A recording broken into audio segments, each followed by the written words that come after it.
so Valentine's Day is next week. When we're filming this, Valentine's Day is next week. I think it's the 9th or something. Ish. So when you watch this in the newsletter, Valentine's Day will be tomorrow. Right. But in honor of Valentine's Day, let's talk more about roses. Because really, it's Valentine's Day is just an excuse to talk about roses. Yep. I mean, Totally. We could talk about them anytime, but we're going to take the obvious opportunity to talk about roses. I love it. Let's do it. Okay, so what do you know, Candace? I covered quite a few different species of roses when we were looking at the spiritual properties of different plants and flowers.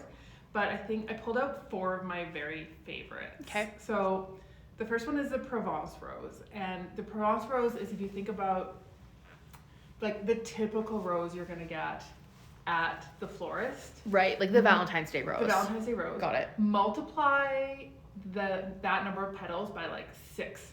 Oh. And that's a Provence rose. So it's like that really beefy, like... Love a beefy rose. So pretty. Yeah. And they use the Provence rose a lot in the perfumery industry, in the essential oils and distillation. It's not as common as like a rose otto, which I'll talk about later. But it's fairly available. So the spiritual properties of the Provence rose are all about a strong intuition about how to move forward in life.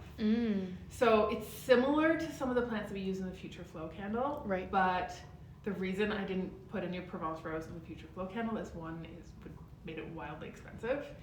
And 2, when you get those types of like precious rose distillations, I really think they belong like on your skin or like on your hair or something like that. So that's why we didn't do it there. But similar, so if you like the Future Flow candle, you'll like sort of the similar vibe there. So it's about that strong intuition about when to move forward in life. So it does this because it clarifies with the mental, emotional, and energetic bodies with your soul and spirit communication. And so that can be like, it can be moving forward sort of in any way in life. It could be a new job, it could be a new relationship, it could be a new opportunity. But the nice thing is the Provence rose, the energy of that is going to help blend with your soul and spirit communication so that you're getting, as you're assessing those opportunities, you're getting that support from the soul and spirit. Which always has that like really far-reaching sight in your life. So I think it's a beautiful, really beautiful compliment for people that are sort of at that, maybe a crossroads in life or something like that. So that's the Provence rose. Yeah. You can also just buy it because it smells amazing. Yeah. The other rose I wanted to talk about was, and I picked out 3 that are kind of our like Alberta wild rose. So those are going to be the 5-petal roses. Yep. I know there's hundreds of species of those, but I picked 3. And what you'll find mostly hiking in and around Alberta are the woods rose, and then there's also the burnet rose, which they can be white, they can be pink, they can be that like almost like dark fuchsia color, which are so beautiful. But anyways, I put the woods rose and the burnet rose together because they have really similar emotional and spiritual properties, which they're actually really excellent for like the healers and the energy workers. Oh, really? Yes. And the reason that is because it helps to blend the physical sight with the third eye sight. Oh. Right? So what does that look like? So what that looks like is it helps people to have, some people would say they have like an intuitive sight. And that's typically when why they do get into the work that they do when they're doing some type of energy work or healing work or something like that. But the nice bit of the woods and the burnet rose is that it's blending that sight, which can be assistive for somebody that's doing energy or healing work about what's going on with that person, but it respects that other person's boundaries. So it's almost like they can, the third eye and the physical eye are blending sort of that information, but giving information to that energy worker or healing worker that is most appropriate for the person that they're working with at that time. Right, so you're not getting like insights that somebody would not want you to have. Right, and then the second part that's really helpful for the therapist is that they're not getting so much information that it's overwhelming. Right? Yep, just enough that you can make use of it. Yeah, no more than so that. they get that insight is there, and then they're able to take that information and do whatever they do with it from there. Oh, I love that. Okay. And it's also kind of can energetically balance the pineal and the pituitary gland. Oh, wow. Yeah. Okay, so Rose is doing everything. That kind of all works together with what they would call the third eye chakra and the third eye sight and that type Right. of thing. So it's not something I have. I don't have those types of gifts, but there's definitely folks out there that have that, and I think it's fascinating.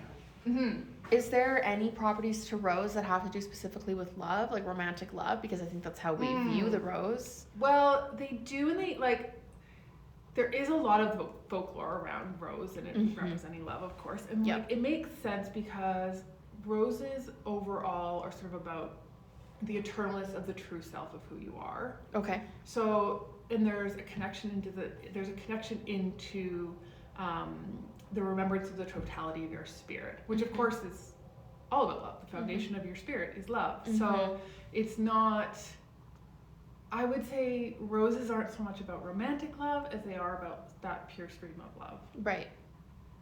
Which I know isn't as marketable as romantic love.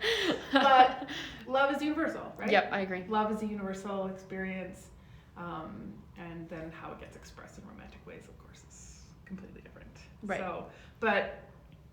So that, I guess you would say like the rose auto, and you find that in the perfume world as well. That rose is probably most typically about love, and then it's about being able to rise above and see the perfect flow and unification in all things. And